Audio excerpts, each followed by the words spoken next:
ಇಷ್ಟ ದಿನ ಆದ್ರೂ ನಿಮ್ಗೆ ಗೃಹಲಕ್ಷ್ಮಿ ಯೋಜನೆ ಅದು 8ನೇ ಕಂತಿನ ಹಣ ಬಂದಿಲ್ವಾ? 8ನೇ ಕಂತಿನ ಹಣ ಬಂದಿರೋರು 9ನೇ ಕಂತಿನ ಹಣ ಯಾವಾಗ ಬರುತ್ತೆ ಅಂತ ವೇಟ್ ಮಾಡ್ತಾ ಇದ್ದೀರಾ? ಇವೆರಡರ ಬಗ್ಗೆ ಲಕ್ಷ್ಮಿ ಹೆಬ್ಬಾಳ್ಕರ್ ಅವರು ಏನ್ ಲೇಟೆಸ್ಟ್ ಆಗಿ ಒಂದು ಅಪ್ಡೇಟ್ ನ ಕೊಟ್ಟಿದ್ರ ಅದ್ರ ಬಗ್ಗೆ ನಿಮ್ಗೆ ಈ ಒಂದು ವಿಡಿಯೋದಲ್ಲಿ ತಿಳಿಸ್ಕೊಡ್ತೀನಿ. ನೀವೇನಾದ್ರೂ ಪ್ರತಿ ತಿಂಗಳು ಕೂಡ ಗೃಹಲಕ್ಷ್ಮಿ ಯೋಜನೆ ಹಣ ಪಡಿತಿರೋರಾಗಿದ್ರೆ ಈ ಒಂದು ವಿಡಿಯೋನ ಸ್ಕಿಪ್ ಮಾಡಕ್ ಹೋಗ್ಬೇಡಿ, ವಿಡಿಯೋನ ಕಂಪ್ಲೀಟ್ ಆಗಿ ನೋಡಿ. ಅದಕ್ಕಿಂತ ಮುಂಚೆ ಯಾರು ಚಾನಲ್ ಸಬ್ಸ್ಕ್ರೈಬ್ ಮಾಡ್ಕೊಂಡ್ರಲ್ಲ ಪ್ರತಿಯೊಬ್ರು ಕೂಡ ಸಬ್ಸ್ಕ್ರೈಬ್ ಮಾಡ್ಕೊಳ್ಳಿ, ಹಾಗೆ ಪ್ರತಿಯೊಬ್ರು ಕೂಡ ವಿಡಿಯೋ ಒಂದು ಲೈಕ್ ಕೊಡಿ. ಯಾಕೆಂದ್ರೆ ಕೂಡ ಒಂದು ಲೈಕ್ ಒಂದು ಸಬ್ಸ್ಕ್ರೈಬ್ ಇಂದ ನಿಮ್ಗೆ ಇದೇ ರೀತಿ ಕಂಟಿನ್ಯೂಸ್ ಆಗಿ ಅಪ್ಡೇಟ್ಸ್ ನೀಡ್ತಾ ಇರಬಹುದಾಗಿರುತ್ತೆ. ಇಲ್ಲಿ ಮೊದಲು ಹೇಳ್ತಾ ಇದೀನಿ, ನಿಮ್ಗೆ ವಿಡಿಯೋ ಕ್ಲಿಯರ್ ಆಗಿ ಗೊತ್ತಾಗ್ಬೇಕು, ಎಲ್ಲಾ ವಿಷಯನೂ ಕೂಡ ಗೊತ್ತಾಗ್ಬೇಕಂದ್ರೆ ಗೃಹಲಕ್ಷ್ಮಿ ಯೋಜನೆ ಬಗ್ಗೆ ವಿಡಿಯೋನ ಕಂಪ್ಲೀಟ್ ಆಗಿ ನೋಡಿ, ಮತ್ತೆ ಎಲ್ಲೂ ಕೂಡ ಸ್ಕಿಪ್ ಮಾಡಕ್ ಹೋಗ್ಬೇಡಿ. ಇಲ್ಲಿ ನೀವು ಸಾಕಷ್ಟು ಜನ ಕಮೆಂಟ್ಸ್ ಬರ್ತಾ ಇರೋದೇನಂದ್ರೆ ಇಲ್ಲಿ ಗೃಹಲಕ್ಷ್ಮಿ ಯೋಜನೆ 8ನೇ ಕಂತಿನ ಹಣ ಬಂದಿಲ್ಲ ಅಂತ ಕೆಲವರು ಕಮೆಂಟ್ ಆಗ್ತಾ ಇದ್ದೀರಾ. ಮತ್ತೆ ಇನ್ನೊಂದು ಕೆಲವರು ಕಮೆಂಟ್ ಆಗ್ತಾ ಇರೋದು ಗೃಹಲಕ್ಷ್ಮಿ ಯೋಜನೆ ಸ್ಟೇಟಸ್ ನ ಯಾವ ರೀತಿ ಚೆಕ್ ಮಾಡೋದು, ವೆಬ್ಸೈಟ್ ವರ್ಕ್ ಆಗ್ತಾ ಇರಲ್ಲ ಏನಕ್ಕೆ ಅಂತಾನು ಕೂಡ ಕೇಳ್ತಾ ಇರಾ. ಮತ್ತೆ 8ನೇ ಕಂತಿನ ಹಣ ಬಂದಿರೋರು 9ನೇ ಕಂತಿನ ಹಣ ಏನಾದ್ರು ಈ ತಿಂಗಳೇ ಬರುತ್ತಾ 15ನೇ ತಾರೀಕು ಆದ್ಮೇಲೆ ಅನ್ನೋದು ಕೂಡ ಕೇಳ್ತಾ ಇರಾ. ಇದ್ರ ಬಗ್ಗೆ ನಿಮ್ಗೆ ಈ ಒಂದು ವಿಡಿಯೋದಲ್ಲಿ ಕ್ಲಾರಿಫಿಕೇಶನ್ ಕೊಡ್ತೀನಿ.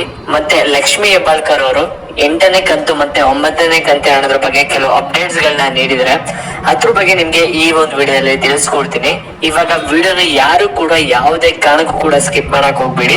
ಅದಕ್ಕಿಂತ ಮುಂಚೆ ಚಾನಲ್ ಸಬ್ಸ್ಕ್ರೈಬ್ ಮಾಡ್ಕೊಂಡಿಲ್ಲ ಅಂದ್ರೆ ಸಬ್ಸ್ಕ್ರೈಬ್ ಮಾಡ್ಕೊಳ್ಳಿ, ಹಾಗೆ ವಿಡಿಯೋ ಕೂಡ ಒಂದು ಲೈಕ್ ಕೊಡಿ. ಇಲ್ಲಿ ನೋಡಿ, ಗೃಹಲಕ್ಷ್ಮಿ ಯೋಜನೆ 8ನೇ ಕಂತಿನ ಹಣ ನಿಮ್ಗೆ ಆಗ್ಲೇ ತಿಳಿಸ್ಕೊಡಿದೀನಿ, ಯಾವಾಗ ಬಿಡುಗಡೆ ಆಗಿದೆ, ಎಷ್ಟು ಜನಕ್ಕೆ ಹೋಗಿದೆ, ಇನ್ನು ಎಷ್ಟು ಜನಕ್ಕೆ ಬರ್ಬೇಕು ಅಂತ.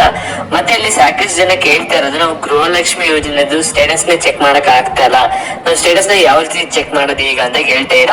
ಇದು ನಿಮ್ಗೆಲ್ಲರಿಗೂ ಕೂಡ ಗೊತ್ತಿರೋ ಹಾಗೆ ಮಾಹಿತಿ ಕಣಜ ಅಂತ ಒಂದು ವೆಬ್ಸೈಟ್ ಇತ್ತು. ಆ ಒಂದು ವೆಬ್ಸೈಟ್ ಅಲ್ಲಿ ನಿಮ್ಗೆ ಗೃಹಲಕ್ಷ್ಮಿ ಯೋಜನೆದು ಹಣ ಬರ್ತಿದ್ಯಾ, ಪ್ರತಿ ತಿಂಗಳು ಬರ್ತಾ ಇರೋ ಅನ್ನೋದು ನಿಮ್ಗೆ ಗೊತ್ತಾಗ್ತಿತ್ತು. ಆದ್ರೆ ಆ ಒಂದು ವೆಬ್ಸೈಟ್ ಇಂದ ಲಿಂಕ್ ನ ರಿಮೂವ್ ಮಾಡಿದ್ದಾರೆ. ಮತ್ತೆ ಗ್ಯಾರಂಟಿ ಸ್ಕೀಮ್ ಅಂತ ಒಂದು ವೆಬ್ಸೈಟ್ ನ ಮಾಡಿದ್ರು ಸರ್ಕಾರದವರು.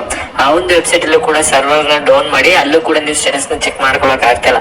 ನಿಮ್ಗೆ ಇನ್ನೂ ಸ್ಟೇಟಸ್ ನ ಚೆಕ್ ಮಾಡ್ಲೇಬೇಕು ಅಂದ್ರೆ ನಿಮ್ಗೆ 2 ಆಪ್ಷನ್ ಇದೆ. ಒಂದು DBT ಆಪ್ ನ ಡೌನ್ಲೋಡ್ ಮಾಡ್ಕೋಬೇಕು ಪ್ಲೇ ಸ್ಟೋರ್ ಅಲ್ಲಿ. ಅಲ್ಲಿ ನಿಮ್ಮ ಆಧಾರ್ ಕಾರ್ಡ್ ಹಾಕ್ಬಿಟ್ಟು ರಿಜಿಸ್ಟರ್ ಮಾಡ್ಕೊಂಡ್ರೆ ಅಲ್ಲಿ ನೀವು ನಿಮ್ಮ ಸ್ಟೇಟಸ್ ನ ಚೆಕ್ ಮಾಡ್ಕೋಬಹುದು.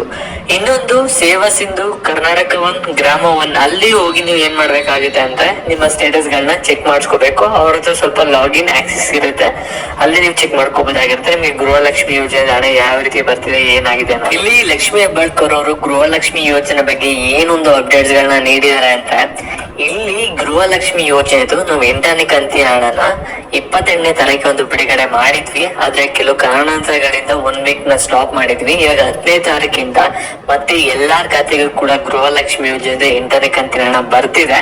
ನಿಮ್ಗೆ ಏನಾದ್ರು ಬಂದಿಲ್ಲ ಅಂದ್ರೆ ನೀವೆಲ್ಲರೂ ಕೂಡ 25ನೇ ತಾರೀಕು ಒಳಗಡೆ ವೆಯ್ಟ್ ಮಾಡಿ. ಎಲೆಕ್ಷನ್ ಗಿಂತ ಮುಂಚೆನೆ ನಿಮ್ಮ ಖಾತೆಗಳಿಗೆ ಗೃಹಲಕ್ಷ್ಮಿ ಯೋಜನೆ 8ನೇ ಕಂತಿನ ಹಣ ಬಂದು ತಲುಪುತ್ತೆ ಅಂತ ಹೇಳಿದ್ರೆ.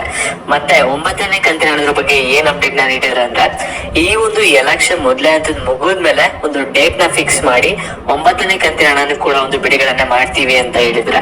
ಇಷ್ಟೊಂದು ಅಪ್ಡೇಟ್ ನ ಕೊಟ್ಟಿದ್ದಾರೆ. ಮತ್ತೆ ಈ ಒಂದು ವಿಡಿಯೋನ ಯಾರ್ಯಾರು ಗೃಹಲಕ್ಷ್ಮಿ ಯೋಜನೆ ಹಣ ಪಡ್ಕೋತಾ ಇರ್ತಾರೆ ಪ್ರತಿಯೊಬ್ಬರಿಗೂ ಕೂಡ ಶೇರ್ ಮಾಡಿ. ಮತ್ತೆ ಇದೇ ರೀತಿ ಅಪ್ಡೇಟ್ಸ್ ಆಗಿ ಚಾನಲ್ ಸಬ್ಸ್ಕ್ರೈಬ್ ಮಾಡ್ಕೊಂಡು ವಿಡಿಯೋ ಒಂದು ಲೈಕ್